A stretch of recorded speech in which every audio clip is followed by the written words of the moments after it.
ነገር በውስጥ አንዳንድ ሰዎች ያው ቴክስት እያደረጉልኝ ምን ታረጋለህ አንተን ብሎ ክርስቲያን የሚሉ ልጆች አሉና ፍቃድ ከሆነ አንዳንድ ነገር ልበላቸው ወይስ ችግር አለው? ይናደዳሉ። አሁን መሰለህ እነሱ ጋር ጦርነት ነው የሚፈልጉት ሁሌ መሰዳደብ ነው። እንደ ውይይት አድርገው በሰላም ሀሳብን አንሸራሽረ ምናምን ነገር የፈለከው ነገር ጠይቀህ ምናምን መውጣት ለእነሱ ጋር እንደነውር ነው። ነውር ጌጡ ይባላሉ። አንተ ደግሞ በጸባይ ደረባባ ነህ። ቀበኛም ቃተኛም ሞገደኛም አይደለህም። ያ ነገር ያናዳቸዋል በጣም። የግድ ገብቼ ካልተሳደብኩ የግድ ገብቼ ሌላ መጥፎ ቃላትና አማርኛን ካልጣልኩ የሆነ የተናገርኩና ያወራሁ አይመስላቸውምና እንደነዚህ አይነት ሰዎች ከእንደዚህ አይነት የሆነ መጥፎ የሆኑ ባህሪያቸው ቢቆጠቡና ስነ ስርዓት ቢይዙ ወደ አቅላቸውና ወደ አእምሯቸው ቢመለሱ ጥሩ ነው ብዬ አስባለሁ። ያ ቅማላም ሰውዬ ይልሃል ይመጣል አይባልም እኮ በጣም ቅማል እንዴት ነው? አዎ ቅማል ቢኖርባቸው ኦንቶሎጂካል ነው ዲፈረንሱ፣ ሜታፊዚካል አይደለም ችግሩ።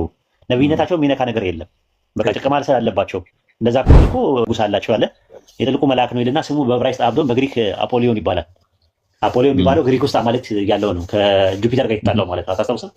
ሲሰወርባቸው ሲሰወር አፖሊዮን አምላካቸው እኔ ነኝ ብሎ ሲላቸው ከዛ በኋላ አይ አንተ አምላካችን ልትሆን አትችልም ብሎ ጦርነት ተፈጠረ። ከዛ ተያይዘው ወረዱ እና ሐዲስ እነ እንጦሮጦስ ምናምን አብሮት ነው ያሉት። እንጦሮጦስ የሚባል የምትከተለው ይላል ይመጣል።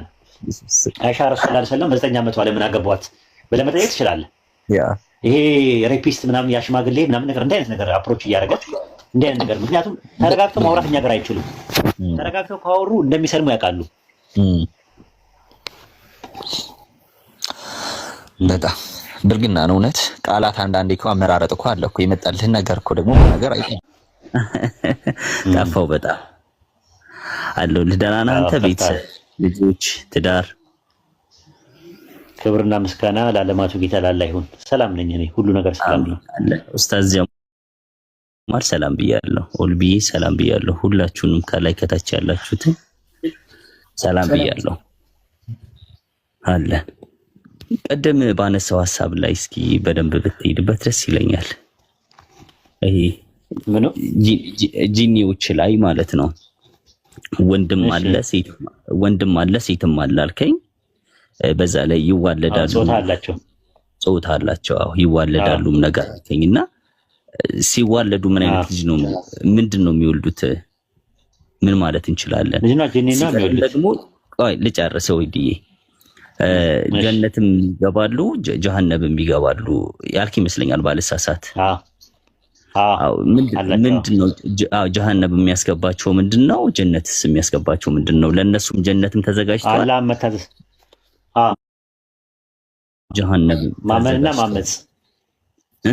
ማመንና ማመጽ ማለት ሱረቱ ዛሪያት ምዕራፍ 51 ቁጥር 56 ላይ አላህ ሲናገር ሰውንና ጂኒዎችን የፈጠርኩት ሊያመልኩኝ እንጂ ሌላ አልፈጠርኳቸውም አለ።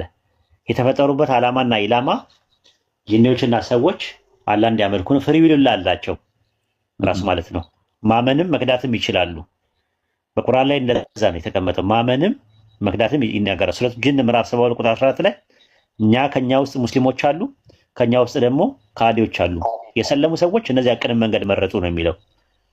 ከኛ መካከል ማለት ነው የሰለሙት እነዚያ ቅንም መንገድ መረጡዋል። አላህን የሚያመልኩ አሉ፣ የሚያምፁ አሉ ራሱ ማለት ነው። እነዚህ ጂኒዎቹ እንደዛ ነው እንትን ያለው ማለት ነው። ለጂኒዎች ደግሞ ጀነት አላቸው ብሎ ይናገራል። ጀነትም ጀሃነምም እንዳላቸው ቁርአን ይናገራል። ለምሳሌ በሱረቱ ሁድ ምዕራፍ 11 ቁጥር 119 ላይ ጀሃነምን ከጂኒዎችም ከሰዎችም በሚያደርጉት ነገር እሞላለሁ ብሏል። ቅጣት እንደሚቀጣ ይናገራል። ሱረቱ ራህማን ምዕራፍ 55 ቁጥር 45 እና 46 ደግሞ ጀነት እንዳላቸው ይናገራል። ሰውም ጂኒዎችም ፍዳ ያገኛሉ። ልዩ ነው ወይስ የብቻቸው ነው ወይስ አብሮ? አይ ዶንት ኖ አላውቅም። ለብቻቸው ምናምን አላውቅም። ምንድነው የሚለው እዛ ጋር የሚናገረው? በጌታ ፊት መቆም ለፈራ 2 ገነቶች አሉ ነው የሚለው። የጂኒዎች አንድ ገነቶች አሉ ይላል። 2 ገነቶች አሉ። ለነሱም አላቸው ጀነት፣ ለኛም ጀነት አለ። ለነሱም ጀሃነም አላቸው፣ ለኛም እንትን አለ ማለት ነው። ራሱ ማለት ፍሪ ዊል አለን። ኤኒዌይ በእኛ ትምህርት ማለት ፍሪ ዊል የሚባል ነገር አላቸው እነሱ። ከሰው ውጪ የሚዋለድ ማለት የማመንም ያለማመንም የሚዋለድ ማለት ነው። የሚዋለድ ማለት ነው። ከሰው ውጪ አንተ የምታውቀው የሚዋለድ ምንድን ነው? የሚዋለድ የሚበላ የሚጠጣ የሚተኛ ማን ነው? ከሰው ውጪ የምታውቀው? ከሰው ውጪ እንስሳ እንስሳ ለምሳሌ ልክ እንደዛ ማለት ነው። እንስሳቶች መልካም ነገር መጥፎ ነገር ነው የሚያደርጉት፣ ማይነስ ውስጥ ነው ያሉት። መጥፎ ነገር በማድረጋቸው ቅጣት አላቸው የላቸውም። መላእክት ደግሞ መልካም ነገር ነው የሚያደርጉት፣ ግን መልካም ነገር በማድረጋቸው ሪዋርድ አላቸው፣ ሽልማት አላቸው። ሽልማት ጀነት ምናምን ይሄን አታድርጉ፣ ይሄን ነገር አድርጉ፣ ይሄን ነገር ብታደርጉ ጀሃነም ትገባላችሁ ምናምን የሚል ነገር ለመላእክት የላቸውም። መላእክት ዊል አላቸው፣ ፈቃድ አላቸው። ምንድነው ኢንተሌክቹዋል ዊል ነው ያላቸው መላእክት። እንስሳት ደግሞ ያላቸው ደግሞ ፐርሰፕሽናል ዊል ነው ያላቸው። ሰው ግን ያለው ካታጎሪካል ዊል አለው፣ ሁለት ነገር የሚያማርጠው ሰውና ጂኒ ማለት ነው። ስለዚህ ጂኒዎች ምን አላቸው? መጨረሻ አላህ የቂያማ ቀን ይጠይቃቸዋል። ምን ብሎ ይጠይቃቸዋል? በሱረቱ አንዓም ምዕራፍ 6 ቁጥር 130 ላይ የፍርድ ቀን ላይ ማለት ነው ይላቸዋል። የጂኒዎችና የሰዎች ጭፍሮች ወይ አንቀጾቼን በእናንተ ላይ የሚተርኩ የዚህን ቀናት ቅጣት ማግኘት የሚያስጠነቅቋችሁ ከእናንተ የሆኑ መልእክተኞች አልመጡላችሁ? ምን ይላቸዋል? አረ መተውልናል ብለው ይላሉ። እንግዲያውስ ሁጃ ቆሞባቸዋል ይላቸዋል፣ ፍርድ ቆሞባቸዋል ይላቸዋል። መልእክተኛ አላቸው በራሳቸው ዓለም ውስጥ ማን ነው ያለ? ቀደም ልጁ እየጠየቀ ነበረ። የራሳቸው መልእክተኛ እንዳላቸው ነግሩናል አላህ። ነገር ግን መልእክተኞች እነማን ናቸው አናቅም፣ አልተገለጸም በቁርአን ውስጥ ማለት ነው። ግን መልእክተኛ አላቸው። ጭፍሮችም ቅድም ጭፍሮች እያልክ ነበር ቅድም። የጂኒዎች ጭፍሮች አሉ። የሰዎችና የጂኒዎች ጭፍሮች ይላል። አጠቃላይ የፍርድ ቀን ከእናንተ የሆኑ መልእክተኞች አንቀጾቼን የሚያነቡ ጭፍራ ማለት ያው ህዝብ ማለት ነው። ህዝብ እንደምትለው ማለት ነው። የእነሱም የራሳቸው ህዝብ አላቸው፣ የኛም አለ ራሱ ማለት ነው። መልእክተኛ አላቸው። እንትን ነው ችግሩ። ምን መሰለህ? ሌቭላችን ነው። አሁን እንስሳ የኛን ሌቭል አይረዱም። ራሱ የኛን ሌቭል አንደርስታንዲንግ የመጀመሪያ ያለው ማን ነው አይደል? ሚነራል ነው። ሚነራል ውስጥ መዋሃድ አለ። ከሚነራል የሚያድገው ማን ነው ደግሞ? ፕላንት ነው። ፕላንት ደግሞ መዋሃድ ብቻ ሳይሆን ማደግ የሚባል ባህሪ ያለው ገብቷል። ከፕላንት ደግሞ አኒማል ይበልጣል። በምን ይበልጠናል? በእንትን ማለት ነው። ምንድን ነው እንስሳት በእንትን ማለት ፊዚካል ፐርሰፕሽን አላቸው። 5 ስሜት ህዋሳት አላቸው እንስሳት። አሁን ደግሞ ሁሉንም የያዘ ሚነራሉንም የያዘ እንደ ፕላንቱም የሚያድግ እንደ እንስሳት 5 ስሜት ህዋሳት ያለው ደግሞ በአንድ ስቴፕ የሚበልጥ ደግሞ ማን ነው? ሰው ነው። ሰው ምን አለው? ኢነር ፐርሰፕሽን አለው ራሱ። ሜታኮግኒሽን የሚባል ነገር አለው። ኢማጂኔሽን፣ ሜዲቴሽን፣ ቶት ኮምፓሬሽን፣ ሚሞሪ የሚባል ነገር አለው። ሰው ከእንስሳ የሚለይበት ማለት አቅል የሚባል ነገር አለ። አይምሮ ማይንድ። ወደ ጂኒዎች ጋር ስትሄድ ደግሞ ጂኒዎች ደግሞ ኢንቪዚብል ናቸው። ከኛ ኢንቪዚብል ናቸው። እኛ ማየት አንችልም። ከኛ ግን የራሳቸው የሆነ አካል አላቸው። የራሳቸው የሆነ ትዳር አላቸው። የራሳቸው የሆነ መልእክተኛ አላቸው። የራሳቸው የሆነ ይበላሉ፣ ይጠጣሉ፣ ያገባሉ፣ ይጋባሉ። ወንድም ሴትም አለ። ይሞታሉ፣ ይወለዳሉ፣ ይቀበራሉ። ይቅርታ ግን ኡስታዝዬ ይቀበራሉ? አላውቅም። እንደሚሞቱ ነው የማውቀው። ቀብር እንዳላቸው ሊቀበሩም ይችላሉ፣ ግን አልተገለጸልንም በቁርአን። ኡስታዝዬ ግን አሁን ለምሳሌ እነሱ ሰው ማየት ይችላሉ ወይስ ሰው እነሱ ማየት አይችልም? ያያሉ። ሌቭላቸው እነሱ ለዛ ነው ያያሉ። ኦኬ፣ ሰዎችን ያያሉ። ሰዎች ግን እነሱን አያዋቸውም የተሰወሩ ስለሆኑ። የተሰወሩ ሰው ሌቭላችን እንትን ያለ ነው። ለዛ ነው ስማቸውም እኮ ምንድን ነው? ጂን ነው ስማቸው። ጂን ማለት ጀነ ከሚለው ቃል ነው የመጣው፣ ተሰወረ ነው። ኢቨን ጀና የሚባለው ታውቃለህ? ጀናት የሚባለው ገነት ማለት ጀና ነው። ጀና ማለት ራሱ ስውር ነው። ለእኛ አይናችን ነው። አይን ያላየው ጆሮ ያልሰማው ልብ ያላሰበው ነው የሚለው አላህ በሐዲሰል ቁርሲ ላይ ማለት ነው ሲናገር። ስለዚህ ጀን ነው ራሱ ማለት ነው። እና አንድ ነገር ከዋክብቶቹ ሲደበቁ ራሱ ጀነ ተብለዋል። ራሱ ማዕፀን ራሱ ጀነ ተብለዋል። ራሱ ምን ማለት ነው? ስውር ማለት ነው። ራሱ ስውር ናቸው። ከኛ እንትናችን የተሰወሩ ናቸው። አመሰግናለሁ ኡስታዝዬ። ግን እኔ ጋር እኮ የጂኒዎች እንትን የለም እኮ ያለው ዝርዝር ያለው የሰለምቴዎች ዝርዝር ነው ያለው እኔ ጋር። የሰለምቴዎች ነው ዝርዝር ያለው እኔ ጋር። የጂኒዎች ዝርዝር የለም። እና ለማወቅ ታክል ብዬ ነው እኮ ይሰልማሉ፣ ያምናሉ፣ የሚክዳሉም ነገር ስላልከን። ስለ ሸያጢን ልንገርህ። ሸያጢን ደግሞ ሌላ ናቸው። ስለ ሸያጢን ልንገርህ በአማርኛ ሸይጣን ሸይጣን ነው። ሸይጣን የሚለው ቃል ፈጠነ ከሚል ቃል ነው የመጣው። ራቀ ወይም ተገለለ ከሚል ግስ ነው የመጣው። የተገለለ የራቀ ማለት ነው። ካለ ረህመት የራቀ ማንኛውም ፍጥረት ሸይጣን ይባላል ማለት። ሸይጣን የተፈጠረ ፍጡር አይደለም። ሸይጣን አላህ መጀመሪያ አሁን ለምሳሌ ሰው አድርጎ ነው የሚፈጥረው አይደል? ሲወለድ አንድ ሰው ሆኖ ይፈጠራል። ከዛ በኋላ መስረቅ ሲጀምር ምን ይባላል? ሌባ ምን ይባላል አይደል? ሲጀምር ሌባ ሌባ ይባላል። መስረቅ ሲጀምር ሌባ ይባላል አይደል? ሲዋሽ ደግሞ ውሸታም ይባላል። ዝሙት ሲሰራ ደግሞ ዝሙተኛ ትለዋለህ። አብሮት የነበረ ነው ከመጀመሪያ ተፈጥሮ ውስጥ አለ እራሱ ያመጣው አይደለም ማለት ነው። የግብር ስም ነው፣ የባህሪ ስም ሳይሆን የግብር ስም ነው። ግብሩ ነው። በዛ ግብር ሲሳተፍ ሌባ ይባላል፣ መስረቅ ሲጀምር ማለት ነው። ልክ ሸይጣን የሚለውም የባህሪ ስም ሳይሆን የግብር ስም ነው። በኢስላም ሸጠነ ከሚለው ቃል ነው የመጣው፣ ራቀ ማለት ነው። ካለ አራመ ሸይጣን የምን ያለ የሰውም የጅኒም አለ። የሰውም የጅኒዎችም አሉ። የሰውም አለ። አዎ የሰውም አለ። የቁርአን ማስረጃ ልስጥህ። በሱረቱ አንዓም ምዕራፍ 6 ቁጥር 112 ላይ እንዲሁ አለ፣ ለነቢያት ሁሉ ከሰውና ከጅን የሆኑ ሸይጣናትን ጠላት አደረግን ይላል። ሸይጣናትን ይላል። በሱረቱ ናስ ምዕራፍ 114 ቁጥር 6 ላይም እንደዛ ነው። ከጂኒና ከሰዎች ሸይጣናት በአላህ እጠበቃለሁ በል ይላል። ስለዚህ ሰው ራሱ ከአላህ ራህመት ከራቀ ሸይጣን ሊባል ይችላል። ሸይጣን ተብሎ ቢነገር ችግር የለውም ማለት ነው። አንተ አሁን ሸይጣን ቢባል ችግር የለውም ማለት እንደ ስድብ ሊያየው ይችላል። ኦኬ ግን እንደ ካፊር አንልም ማለት እንደኛ አሁን ለምሳሌ አሁን አንድ ሰው አንተ ካፊር ምናምን እንላለን አይባልም። ግን መጽሐፉ ይላል ሞራል የሚጎዳ ነገር አለ። ለሰው አእምሮ ለመጠንቀቅ ሲባል ይመስለኛል። መራቁን በምንድን ነው የምናውቀው? ራሱ አንዳንድ ጊዜ እኮ ከባድ ነው። መራቅና መቅረብ የሚባለው ነገር ከቀልብ ጋር የተያያዘ ነገር ነው።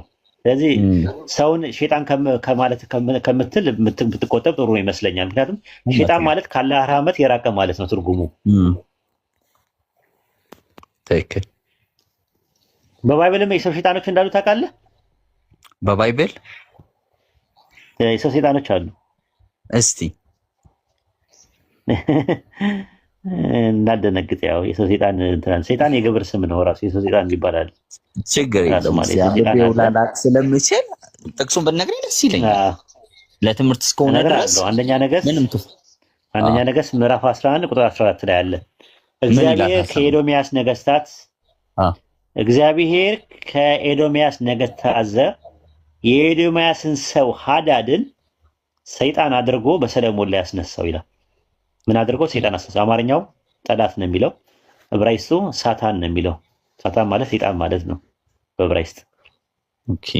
አንደኛ ነገሥት ምዕራፍ 11 ቁጥር 23 ላይም እግዚአብሔር ከንጉሱ ከአድባር የኮበለለውን የኤልዳናን ልጅ ሬዞንን ሰይጣን አድርጎ አስነሳበት ይላል። ቃል በቃል ሰይጣን አድርጎ አስነሳው። አማርኛው ጠላት ብለው አስቀመጡት። ብልጦች ናቸው። ኦኬ። ዕብራይስጡ ሰይጣን ይላል። ኦኬ።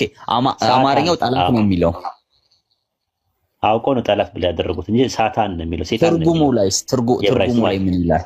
ትርጉሙ ላይስ ችግር የለውም። እሱ የተለያየ ነው። አታላይ፣ አጭበርባሪ ምናምን የተለያየ ነገር ጠላትም ሊሆን ይችላል። ልክ ነህ ራሱ ማለት ነው አሉ ማለት ነው። ወደ አዲስ ኪዳንም ስትመጣ ማቴዎስ 16:23 ላይ ጴጥሮስን አንተ ሰይጣን ይለዋል ኢየሱስ። እሱን ነው ግን ያለው። ግን ኡስታዝዬ ታዲያ አይደል እንዴ ምን ማረጋገጫ ይኖረናል? ዮሐንስ ወንጌል 6:7 ላይ እናንተ የመረጥኳችሁ 12 ደቀ መዛሙርት ያላችሁ ከእናንተ ውስጥ አንዱ ዲያብሎስ ነው የሚለው ማለት ነው። ከእናንተ አንዱ ዲያብሎስ ነው። ስለዚህ ሰይጣን ነው የኢየሱስ ሐዋርያ የነበረው አዳምና ሔዋንን ያሳሳተው ይሁዳ ነው አይደል እንደዛ ያለው። ስለዚህ እንደዛ ማለት ነው። በግብርን ያመለክታል። አየህ ስራውን። ስለዚህ በግብር ይመጣል ስራው ማለት ነው። ሲምፕሊ ማለት ነው።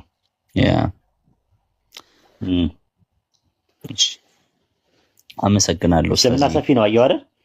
በጣም ደስ ይላል። የሚገርም ነገር በውስጥ አንዳንድ ሰዎች ያው ቴክስት እያደረጉልኝ ምን ታደርጋለህ አንተን ብሎ ክርስቲያን የሚሉ ልጆች አሉና ፍቃድ ከሆነ አንዳንድ ነገር ልበላቸው ወይስ ችግር አለው? ይናደዳሉ። መሰለህ እነሱ ጋር ጦርነት ነው የሚፈልጉት። ሁሌ መሰዳደብ ነው። እንደ ውይይት አድርገው በሰላም ሀሳብን አንሸራሽረ ምናምን ነገር የፈለከው ነገር ጠይቀ ምናምን መውጣት ለእነሱ ጋር እንደ ነውር ነው። ነውር ጌጡ ይባላሉ። ሰው ጠይፎ ነው። በዛ ላይ በጣም ነውር በጌጡ ነውር ጌጡ የሚባል የለም። ነውር ጌጡ የሚባል ነውር ጌጡ እንደዛ ናቸው። የግድ ካልተሳደ ሪሲሊንግ ነው የሚያደርጉት እነሱ። ይሄ የሃይማኖት አካባቢ ላይ ያለው ነገር አሁን የተለመደው ትሬንዱ ምንድን ነው? አንድ ሰው በቃ ሀሳቡን መቀየር ምናምን ነገር አይችልም ብሎ ነው የሚያስቡት። ተቃራኒ ከሆነ እንደ ጠላት ነው የምትታየው። ሪሲሊንግ ነው፣ መደባደብ ነው፣ ድብድብ ነው የሚያስቡት። አንተ በጣም ደግሞ በጸባይ ደርባባ ነህ። ቀበኛም በጣም ቃተኛም ሞገደኛም አይደለህም። እውነት ነው። ያ ነገር ያው ያናዳቸዋል። በጣም የግድ ገብቼ ካልተሳደብኩ የግድ ገብቼ ሌላ መጥፎ ቃላትና አማርኛን ካልጣልኩ የሆነ የተናገርኩና ያወራሁ አይመስላቸውም እና እንደነዚህ አይነት ሰዎች ከእንደዚህ አይነት የሆነ መጥፎ የሆኑ ባህሪያቸው ቢቆጠቡና ስነ ስርዓት ቢይዙ ወደ አቅላቸውና ወደ አእምሯቸው ቢመለሱ ጥሩ ነው ብዬ አስባለሁ። ዝም ብሎ በውስጥ ከመሯሯጥ ዝም ብሎ ከመንቀዝቀዥ ራሳቸውን ቆም ብለው ቢመለከቱ ጥሩ ነው። እዚህ አንደኛ ጨዋ በሆነ ደንብ ነው እያወራን ያለ ነው። ምንም ሳንዘላለፍ ምንም ሳንበሻሸቅ ነው ደስ በሚል አማርኛ ደስ በሚል ቃላት የሆነ ይዘቱን በጠበቀ ሁሉን ነገር በጠበቀ መንገድ እያወራን እያለን ግን አንዳንድ ተንኳሾች ገብታችሁ በውስጥም በውጪም እምትሯሯጡ ቅዱሳን ልበላችሁ ምን ልበላችሁ አላቅም። አደብ ብትገዙ ጥሩ ነው። ከኡስታዝ ጋር ያው በሰላም እያወራን ነው። እንግዲህ ሰው እንደተሰጠው ነው የተሰጠውን ነው እንግዲህ ካፉ የሚያወጣው። ያው ባፍ ተንኮል፣ ክፋት፣ ሸር ካለ ያን ነገር ነው የምታወጣው። ደግሞ መልካም ቅን ነገር ጥሩ ነገር ደግሞ ካለ ያንኑ መልካም ነገር ነው የምታወጣው። የተሰጠህን ነገር ነው የምታወጣውና እረፉ ለማለት ፈልጌ ነው። ጠብ፣ የሆነ ግጭት፣ የሆነ ደባሪ ነገር ባትዘሩ ጥሩ ነው። ገና ከዚህ ስወጣ ውስጥ ቴክስት ይጠብቀኛል። ይደንቀኛል፣ የምር ይደንቀኛል። በጣም ብልግና ነው የእውነት። እኔ ደግሞ እንትን ለምን እንትን አላችሁ እኮ ነው ማለት ለእኛንም አሁን እንደዛ ነው የሚያስቡት ማለት እኛ አሁን ማሂ ትመጣለች አይታት ከሆነ ያው ሰልም ደስ ነው የሚለኝ ሂዳ ብታገኝ አንተም ሰልም ደስ ነው የሚለኝ ግን ካልሰለምክ ቤቴ መምጣት አችልም የሚል ነገር የለኝም። እና ለምን ተቀበሏቸው ምናምን አለስልሰው ነው የሚቀበሏቸው ምናምን ነገር ይላሉ። ለምንድን ነው የሚደበድብ ማለት ድብድብ ለምንድን ነው ማለት በሰላም መኖር እያለ ሀሳብ ላይ ነው እያወራን ያለ ነው። ያ ነገር ያናዳቸዋል። ለዛ ነው አብሽር እንግዲህ አላህ ሂዳ ይስጥ። በጣም አሚን። ይሄ እኮ ምንም እኮ ችግር እኮ የለውም። አብዛኛውን ቤት እኮ ገባለሁ። አየህ አንዳንድ ጊዜ እኮ ገብተህ እኮ የማትቀመጥበት ቤት አለ፣ የማትቆይበት ቤት አለ፣ የማሰንበትበት ቤት አለ። ልክ ገብተህ በቃ ፈንጠር ብለህ ብትወጣበት አንዳንድ ቤት አለ። እዚህ ጋር ደግሞ ስትመጣ ግን አያሃለሁ በቃ ቀስ ብለህ ነው እንደውም በሌቭላቸው መተህ ነው በቃ የምታወራቸው። የባሰ እውቀቴን እወቁልኝ አትልም። ገብቶሃል አይደለ? ማንነቴን እወቁልኝ አትልም። ዝቅ ብለህ ስላወራሃቸው ወይም እንደሌሎቹ በጣም በቃ የሆነ አብጠልጥለህ ስላላወራቸው ይመስለኛል ያው የሚቆጡ የሚናደዱ የሚበሳጩ ደም ግፊታቸው የሚነሳባቸው ሰዎች አለ እና ሽፈራው የሚባል መድኃኒት አለ። እሱን ይሰዱበት ወይም አንተ ስጣቸው። ሽፈራው ታውቀዋለህ? እሱ መድኃኒት ይሰዱበት። አትናደዱ፣ አትበሳጩ። እና ኡስታዝዬ አመሰግናለሁ በጣም እኔ ከልቤ በጣም ነው የምወድህ። በጣም ነው የምር። ስለ ቤልዜቡል ልንገርህና እንጨርሳለን ኢንሻአላህ። ቤልዜቡልን ታውቀዋለህ? ቤልዜቡል የሚባለው የዝንቦች አለቃ ነው መሰለኝ አይደል የሚባለው? እንትኖች ሲያመልኩት የነበረ እኮ ነው ራሱ የባይብል ላይ የሚያስቀምጠው ማቴዎስ 12:24 ላይ ታገኘዋለህ። ራሱ ቤልዜቡል የሚባለው የዝንቦች አለቃ የሚባል እንትን ነው ራሱ ጣዖት ነው እንጂ ጋኔል አይደለም። ራሱ በሁለተኛ ነገሥት ምዕራፍ 1:3 ላይ ታገኘዋለህ። የአቃሮን አምላክ ቤልዜቡል የሚባል አለ። በዓል ማለት ጌታ ማለት ነው። ዘቡብ ማለት ደግሞ ዝንብ ማለት ነው። የዝንብ ጌታ ማለት ነው በዓል ዘቡብ ማለት። ጣዖቱን ነው በኋላ ላይ የወሰዱት ማለት ነው። ጣዖቱን ነው ወደዚህ የወሰዱት ማለት ነው። እና እንትና ደግሞ የሚባል አለ፣ ምናልባት ሰምተህ ከሆነ አላውቅም። የቤልሆር የሚባል አለ። ቤልሆር ማለት ምናምንቴ ማለት ነው። ለሰውም ይውላል ጥቅሱ። ቤልሆር ምን ላይ ነው የተጠቀሰው? ከቤልሆር ጋር ምን ህብረት አለው? ቆሮንቶስ ላይ ሁለተኛ ቆሮንቶስ 6:15 ላይ 6:15 ላይ ቤልሆር የሚለው የተቀመጠው በዕብራይስጥ ቤሊያል ከሚል ነው የመጣው። በግሪክ ቤሊያል የሚባለው ማለት ቤሊያል የሚለው ምናምንቴ ማለት ነው ትርጉሙስ። መጽሐፈ ምሳሌ ምዕራፍ 6:12 ላይ ታገኘዋለህ ቃሉን። ምናምንቴ ሰው የበደለኛ ልጅ በጠማማ ላይ አፍ ይሄዳል ይላል። ምናምንቴ ለሚለው የገባው ቃል ቤሊያል ነው፣ ተመሳሳይ ነው። አንደኛ ሳሙኤል ምዕራፍ 2:12 ላይም እንደዛ ነው። የኤሊ ልጆች ምናምንቴዎች ነበሩ፣ ያህዌን አያውቁትም ነበር ይላል። ምናምንቴዎች ለሚለው የገባው ቃል ተመሳሳይ ነው። ቤልሆር የሚለው ቃል ነው የገባው። እዚህ ቤልሆር ማለት ምናምንቴ ማለት ነው እንጂ ሴጣን ማለት አይደለም። ብዙ ሰዎች አሁን እንደዛ አድርገው ነው የሚያስቡት። ቤልሆር የተባለው ሴጣን ነው ይላሉ። አይደለም። ክርስቶስ ከቤልሆር ጋር ምን መስማማት አለው ማለት ከምናምንቴ ጋር ምን መስማማት አለው እያለው ነው ያለው። በሚገርም ሁኔታ እኔ ራሱ በዛ ነበር እኔ ልክ አሁን አንተ እንዳልከው ከሰይጣን የሆነ ነገር ጋር ከእርኩስ መንፈስ ጋር እንደዛ አድርጌ ነበር። ግሪክ ሚቶሎጂ ነው አብዛኛውን እኮ የባይብል አዲስ ኪዳን ላይ ያሉ ነገሮች በአጠቃላይ ግሪክ ሚቶሎጂ ናቸው። ራዕይ ዮሐንስ ታስታውሳለህ አይደለ? ራዕይ ዮሐንስ 9 ላይ የጥልቁ መልአክ የሚባለው በዕብራይስጥ አብዶን ምናምን የሚባለው የጥልቁ መልአክ የተባለው ታስታውሳለህ? ቁጥር 11 ላይ በእነርሱ ላይ አንበጦቹ በላያቸው ላይ ንጉሥ አላቸው አለ። የጥልቁ መልአክ ነው ይልና ስሙ በዕብራይስጥ አብዶን በግሪክ አፖሊዮን ይባላል። አፖሊዮን የሚባለው ግሪክ ውስጥ አማልክት ያለው ነው። ከጁፒተር ጋር የተጣላው ማለት ነው። አታስታውስም? ሲሰወርባቸው ጁፒተር ሲሰወር አፖሊዮን አምላካችሁ እኔ ነኝ ብሎ ሲላቸው ከዛ በኋላ አይ አንተ አምላካችን ልትሆን አትችልም ብሎ ጦርነት ተፈጠረ።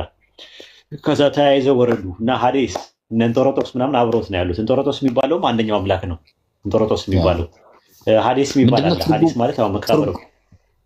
ትርጉሙ ላይ ይወት መሰለኝ እንጦሮጦስ ምናምን ላከን ምናምን ነገር ነው ያነበብኩት። እንጦሮጦስ ማለት ያው ጴጥሮስ ላይ አለ። ወደ እንጦሮጦስ ላካቸው ይላል። የተጋቡትን መላእክቶች በእንጦሮጦስ ውስጥ ነው ያሉት። አሁን ወንጌል ላይም አለ መሰለኝ ወደ ጥልቁ እሱ ወደ ጥልቁ ነው የሚለው። ወደ ጥልቁ እኮ ትርጉሙ ላይ ወደ እንጦሮጦስ ይላል።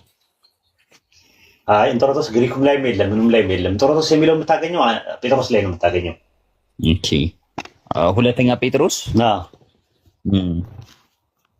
ምዕራፍ 4 ምናምን አካባቢ ላይ በቃ ላይ አላስታውሰውም። አመሰግናለሁ። ይሄ እኮ ስክሪፕቶ እኮ ይዤ እኮ መማሩ ትምህርት ነው እኮ እየጻፍኩ እና ደስ ይለኛል። አንዳንድ ጊዜ ሰምቶ ማያውቁት ስለሚሰሙ እኮ ነው የሚያናዳቸው። ከሙስሊም አንደበት እንዴት ባይብልን ሰው ይማራል ይላሉ። ባይብል እንዴት ይማራል? እኔም እኮ ችግር የለውም እኮ የሚጠቅመኝንና ለእኔን የሚያነጸኝን የእውቀቴን ደረጃ ከፍ የሚያደርግልኝን ነገር ቁጭ ብዬ ብማር ምንም ይሄ እኮ ክፋት የለውም። እንዴት የሚባል ነገር የለም። በቀና ልብ ከታየ ዋናው ግን ወዲ ቀና ልብ ይጠይቃል። ዝም ብሎ ይሄን ባንድ የሚመጣ ነገር አይደለም። እውነት ነው። በጣም ነው የማመሰግነው። እሺ ኑርልኝ፣ ክበር የለውም። ጊዜ ሰጥተህ ስላዳመጥከን እናመሰግናለን። ቴንክ ዩ። እሺ ኡስታዝዬ። እሺ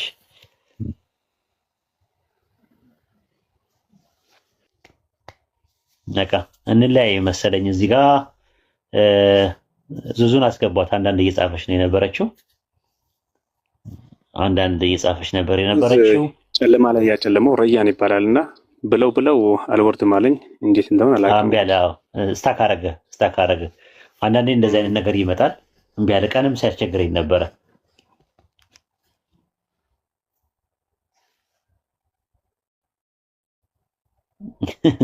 ያስቃል። አብርሽን ነው በገንዘብ ተገዝተው የሚሉት እንደፈረደበት እኮ እኔ ለስንቱ ከፍዬ እችላለሁ። ምን አለ ሀብታም ብሆንና የቱ ጋር ነው? ባቢሎንን ገዝተውት ነው ይላሉ። ኦፓልን ገዝቶ ነው ይላሉ። እኔ እኮ ግራ ገባኝ እኮ ገንዘብ እየከፈለን የሚያሰልሙ ይላሉ። እንደ ባለ ሀብት አደረጉኝ እኮ እኔ እኮ የትኛው ካምፓኒ ሲኖረኝ ነው እንደዚህ የምከፍለው? የትኛው ካምፓኒ ነው የኔ? ሰርቶ አዳሪ ነኝ፣ ለፍቶ አዳሪ ነኝ፣ ልጆች አሳዳጊ ነኝ። እኔ ከእጅ ወደ አፍ ያለው ሰው ነኝ። ሀብታም ነው የምታደርጉኝ። እንደው ፈርዶብኝ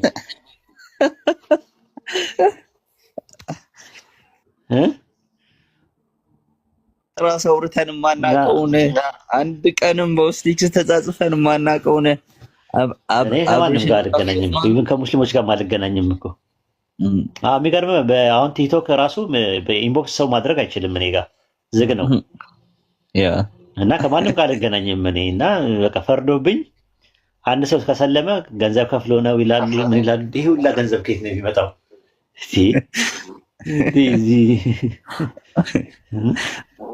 አይ ትንሽ ቆሽ ታረው ነው ኡስታዝዬ። እሺ የቆሽት ሰፈር ትንሽ ነደድ ብላ ነው ያው ቀስ እያለን ማራገብ ነው። ታደስ እንደዛ ነው ከሚያደርጋቸው። ይገርማል። እንደዛ ነው እኛ ጋር ሲመጡ እንደዛ ነው ወዮ ይላሉ። እንደዚህ አይነት ነገር ቱ ዘ ፖይንት አፍጥጦና አፋጦ አገጦና ተንጋጦ ሲመጣባቸው ቆሌ ተገፎና ቆሽ ሳሮ ሰማይ ተንዶ ሊጫነን ነው ምድር ተከፍቶ ሊውጠን ነው ይላሉ እኛ ጋር ሲመጡ። የምሬን ነው እኮ የምልህ። የምር ቆይ ምን ቢያዩብህ ነው እውነት? በቃ አንዳንድ ጊዜ እኮ ፈልጋለሁ እኮ ምን አለ በቃ አንዳንድ ነገር ማለት ነው እውነት። አንድ ነገር ደግሞ እኔ ሁሌ ስታወራ በቃ ጨዋ በሆነ ደንብ ነው ስታወራ። የምር እኔ ቃላቶችን ይገዙኛል። ገብቶሃል አይደለ? ፊት ለፊት እኔ አሁን የሚመቸኝ ሰው ካለ በጣም እንደሚመቸኝ እነግረዋለሁ። የማይመቸኝ ካለ ደግሞ አንተ አትመቸኝም ብዬ ሳላስመስል እውነቱን እነግረዋለሁ። ግን አብዛኛውን ሰው ግን እንዴት እንደዚህ እንደው በውርጅብኝ እንደሚነሳብህ ያው ስለምበልጣቸው ነው።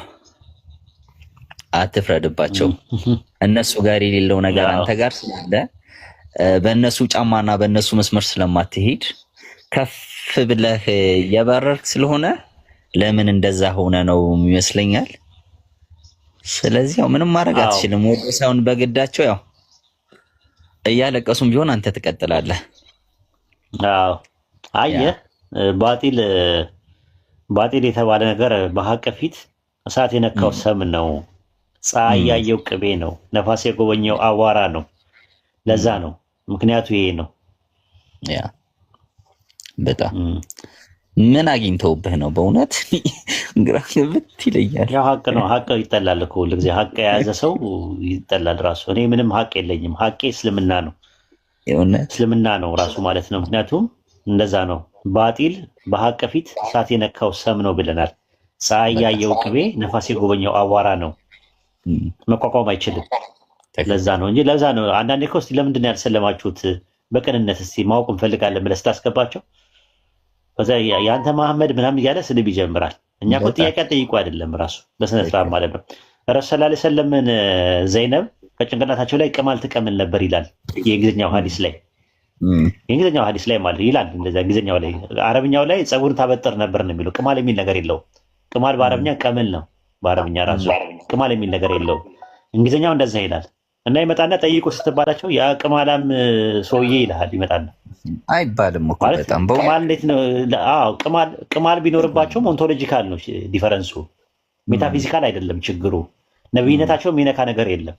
በቃ ቅማል ስላለባቸው እንደዛ ከሆነ እኮ መግልም አንድ ሰው ሊኖርበት ይችላል። ሰው ነውና ራሱ ማለት የግድ ከንጽህና ጉለት ብቻ አይደለም። አንዳንዴ ዝናብም ዘንቦ ምናምን ቅማል ሊኖር ይችላል። ኦኬ ከንጽህና ጉለት ነው ብለህ ልታስብ ትችላለህ። ግን ያ ኦንቶሎጂካል ነው ራሱ ሜታፊዚካል አይደለም።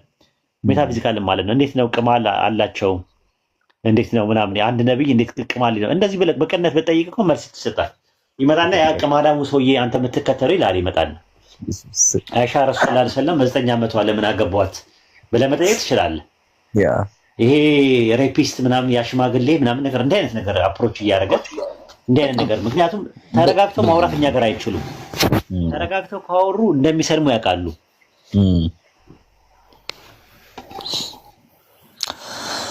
በጣም ብልግና ነው እውነት። ቃላት አንዳንዴ እኮ አመራረጥ እኮ አለ እኮ የመጣልህን ነገር እኮ ደግሞ መናገር አይጠበቅብህም። የእውነት ቃላትህ ራሱ እኮ ሰዎች ልብ ላይ እኮ ገብቶ እኮ የሚያርፈው በጣም ተቀባይነትን እኮ የምታገኘው የምትናገርበት የቃላት እኮ ዘይቤ ለአድማጭ ወይም ለተቀባይ እኮ የሚመጥነው ነው ነገር እኮ ሳገኘው ነው እኮ እኔ እናንተን አሁን እኮ እዚህ እኮ በሰላም እኮ ያገናኛል። አንተ የምትናገርበትም የንግግር ስልትና መንገድ እኔ የምናገርበትም የንግግር ስልትና መንገድ ነው።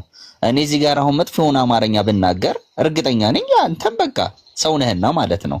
ግን እዚህ ሁለታችንን የሚያግባባን የምንናገርበት መንገድ የምንናገርበት ነገር በጣም ሁለታችንም እንድንግባባና እንድንስማማ ምን ብሎናል አድርጎናል። ስለዚህ ሰው የሚናገርበትን መንገድ ማወቅ አለበት። ዝም ብሎ እንደመጣለት መለጠፍ የለበትም። እንደመጣለት የሆነ መለጎድ የለበትም። የምናገረው ነገር ሰሚው ላይ ምን ነገር ያመጣል ብሎ ማሰብ አለበት። ይሄ እኮ ነፍስ የማዳን ስራ ነው አይደል? እየሰራን ያለ ነው። ንቁቁር አይደለም፣ ብሽሽቅ አይደለም፣ የሆነ እንደው ጦርነት አይደለም እኮ እየፈጠርን እኮ ያለ ነው እኮ አይደለ? በቃ አንተ ወደ እኔ ወይም እንድትመጣ እኔ ደግሞ ወይም ወደ አንተ እንድመጣ ነው። በቃ ይሄ የማዳን ስራ እስከምንሰራ ድረስ ነፍስ አድን ስራ እስከምንሰራ ድረስ በዛ ነገር ደግሞ መቀለድ የለብንም። በእድሜያችን ላይ መጫወት የለብንም። አንዳንድ ጊዜ እኮ በጣም ትልልቅ ሰዎች ሆነን እንደ ህፃን የሚያደርገን ነገር እኔ በጣም ይደንቀኛል። ከባድ ነው። ብቻ ፈጣሪ ለሁላችንም ማስተዋሉን ያድላል። እንደዛ ነው የሚባለው። ልቦና ይስጠን ሁላችንም። አይነ ልቦናችንን አላህ ያብራልን። የእውነት ያም እንደዚህ የሚቻኩሉ የሚጣደፉ የሚንቀዠቀዡ የሚሯሯጡ በቃ ረጋ ይበሉ። በቃ ቀስ ብሎ በቃ ራሳቸውን ይመልከቱ። በቃ ምን እያረኩ ነው ብለው ያስቡ።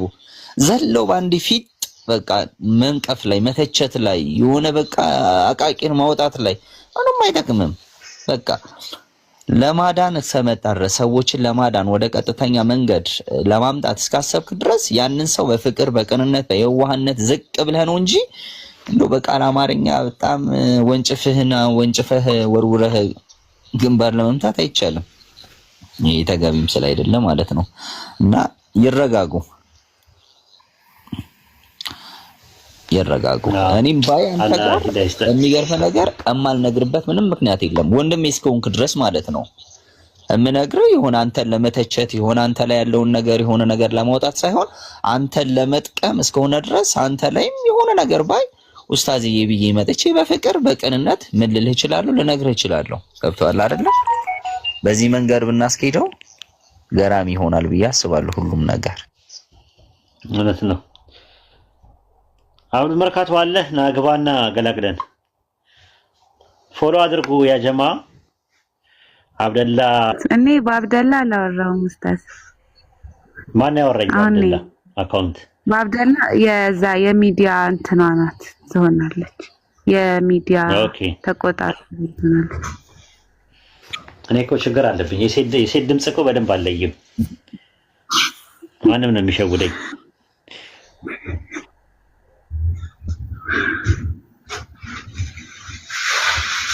ግን ጥያቄ ካላችሁ ችግር የለም እኔ እመልሳለሁ። አይ እንትን ብላለች አብራርታለች። ኢንሻአላህ ፕሮግራም እንይዛለን አንድ ቀን ማለት ነውና አርብ በስንት ሰዓት ነው የምትገቡት? ማታ 2:30 ዛሬ ያው እዚህ መጥቷል መሰለኝ በኢትዮጵያ 2:30 ጀምሮ ወይ አንዱን እንትን ወይ ወደ ቅዳሜ ያደረገውና የሚቀጥለው ሳምንት ኢንሻአላህ እኔ እመጣለሁ። አርፍጄም ቢሆን እመጣና እኔ ወደ 3:30 ምናምን አካባቢ ላይ ኢንሻአላህ እመጣና ትንሽ አስተዋውቃለሁ ማለት ነው። እዛ ቤት ውስጥ እንሆናለን ማለት ነው ኢንሻአላህ።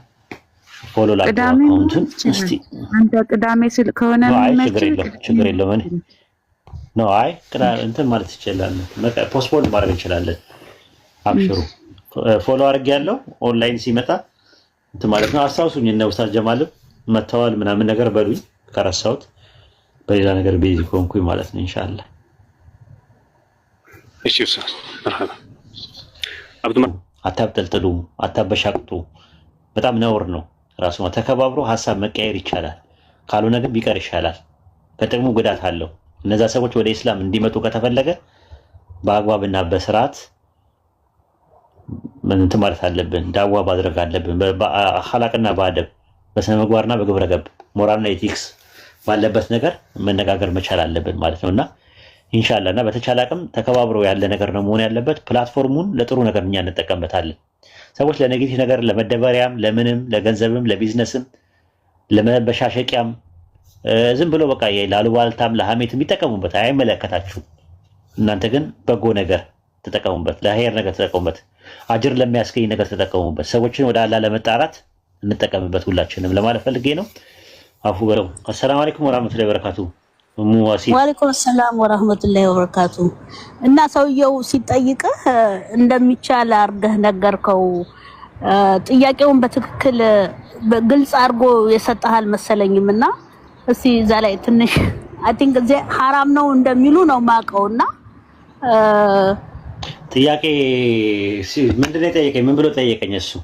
እሱ ሲጠይቅህ ላይፍ ኢንሹራንስ ይቻላል ወይ በየወሩ እየከፈልኩ ያው ሰው ሲሞት የሚሰጠው ማለት ነውና እንደሱ ግን አይደለም። ለምሳሌ አሁን እኔ 20 ብር በየወሩ የሆነ 19 ከ19 ኢንሹራንስ ላይፍ ኢንሹራንስ ገባ እነሱ የሚሰጡኝ ነገም ልሙት ዛሬም ልሙት ለቤተሰብ የሚሰጠው 125,000 ወይ 250,000 ምናምን ነውና እሱ ነገር አይ ዶንት ቲንክ የሚቻል አይመስለኝምና እስቲ እኔ እንደዛም ብሎ ይጠይቀኝ እንደዛ የህይወት ኢንሹራንስ ብሎ የጠየቀኝ ሰው አላስታውስም። መመለሴንም አላስታውስም። ምናልባት ኡስታዙ እንዳይሆን እንደዚህ የመለሰው እኔ ያልኩት ኢንሹራንስ ብዬ ያልኩት ነገር ምንድነው ምናልባት የመኪና የቤት ምናምን ሊሆን ይችላል።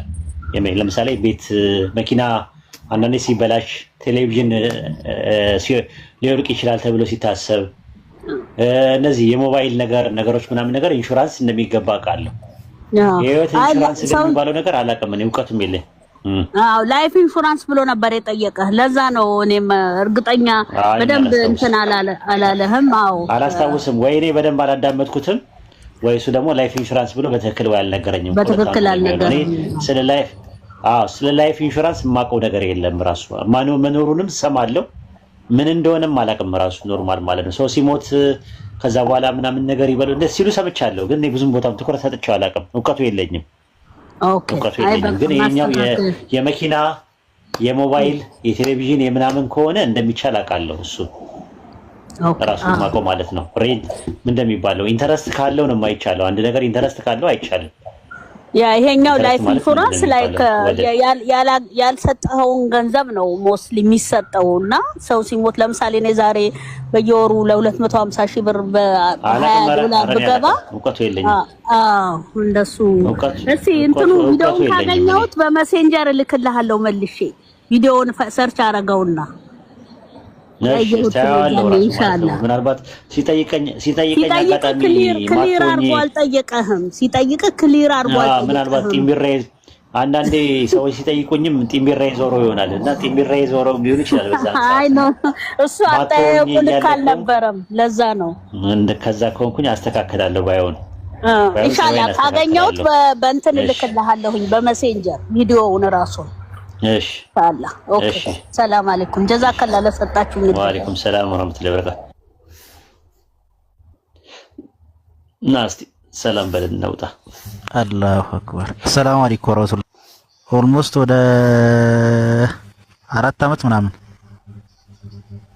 አሁንም ሰለምቴ ነህ? አዎ ማለት ያው ከዛ ወደዚህ ስለመጣሁ አሁንማ ነበረውኛለሁ። ማለት እንትኑ ማለት አሁን ያው ስመጣ የሆነ ቤት ስገባ አሁን ያው ሰለምቴ ነበርኩኝ ምናምን አይደለም እኮ ዝም ብዬ ነው የምቀላቀለው። ለምሳሌ የሆነ ምክንያት ሲጠየቅ ምናምን ዳዋለ ሲሆን ምናምን እኔም ነበርኩኝ ምናምን ብለህ ታወራለህ። ማለት ሰለምቴ የሚልም ሰው አለ። ወርቁ ልጁ ልጁ ራሱ አድርጎ ምን ብሎ የመስጊዱ ኢማም ሆኗል። እሱ ግን ሰለምቴ ነኝ ይላል እስካሁን እና እንደዛ ልትናደና አብሽር። አዎ እናርማለን እንግዲህ አብሽር። ለጨዋታ ያክል ነው ያልኩህ፣ ምንም ችግር የለውም ይፈቀዳል። ራሱ ሰለምቴ ነኝ ብትል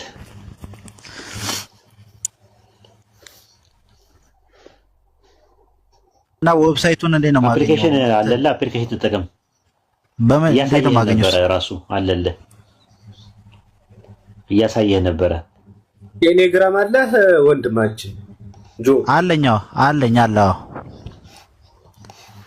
በቃ ቴሌግራም ላይ እንትና ቴሌግራም እንዴት ነው እኔን የምታገኘው? እዛ እልክልሃለሁ። ይሄን እልክልና ታወርደዋለህ። ወይንም ደግሞ ስልኬን ላስቀምጥልህ ወይስ ታስቀምጥልኛለህ? ኃይል በለው ኢንቦክስ አድርግልኝ። እሺ በውስጥ ስልክ ቁጥርህ ላስቀምጥ። ግባና አውዱ መርካቶን ስልክ አንሳ በሉት ተብለሃል። ስልክ አንሳ በሉት። የሆነሽም ልጅ አንዱ አድሚን ጋር መጣ። ምን እንዳለች ታውቃለህ?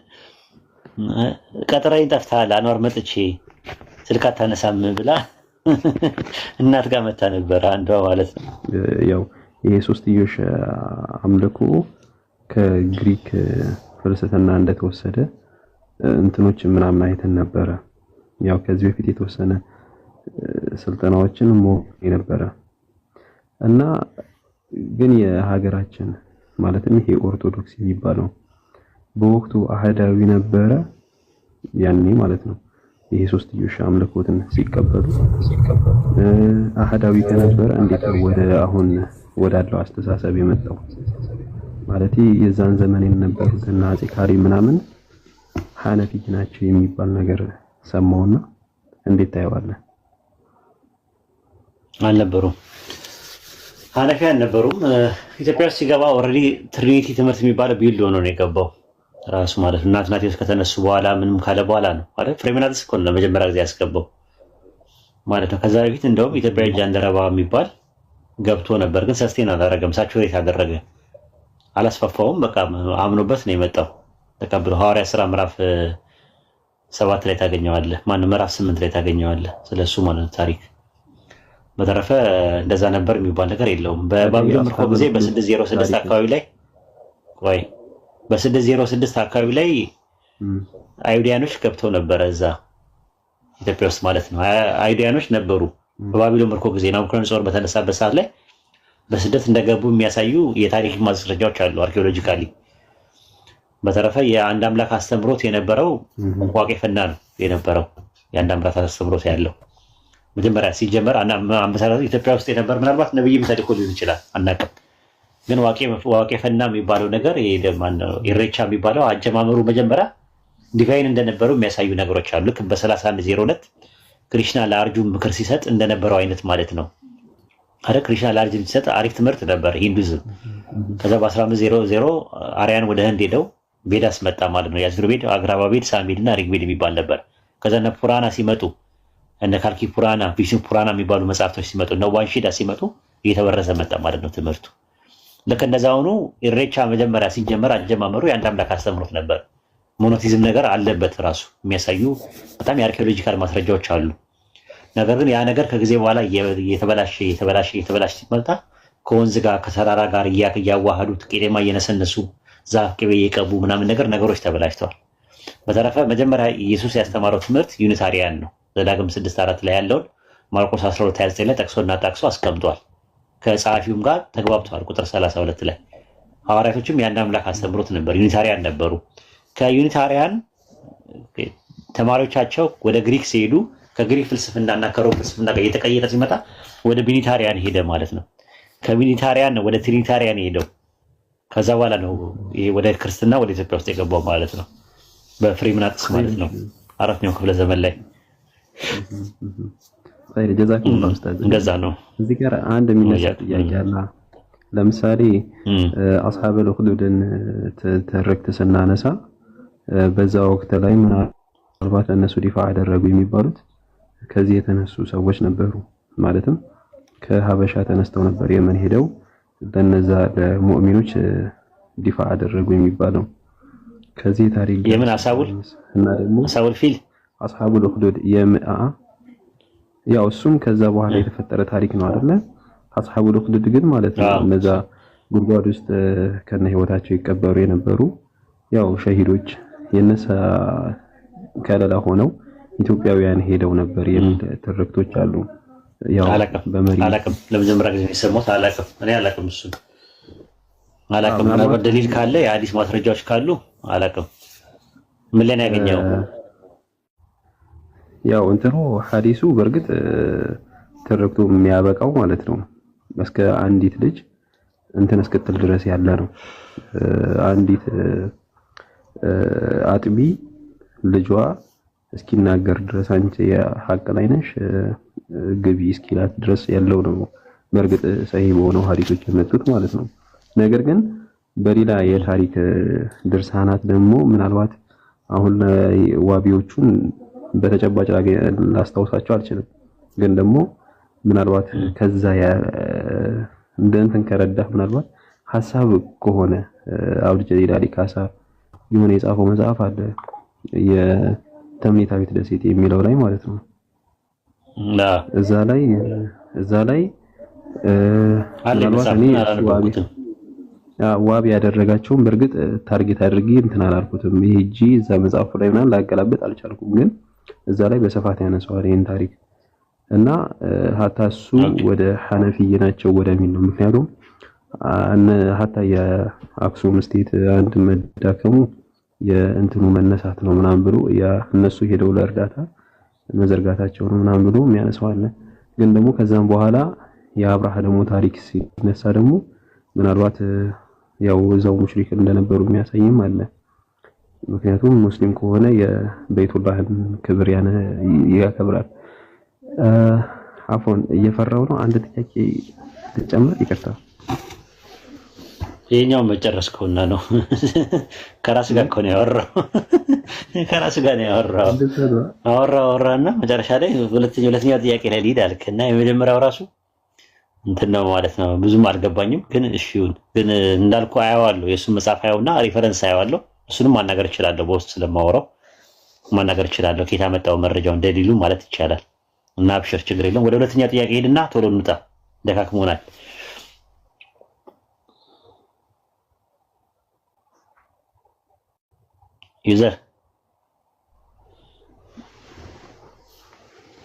ዩዘር እኔ እሰማለሁ። ምልክት ስጡኝ እስቲ። ወጣ ልጅ አይ በቃ እንተኛ።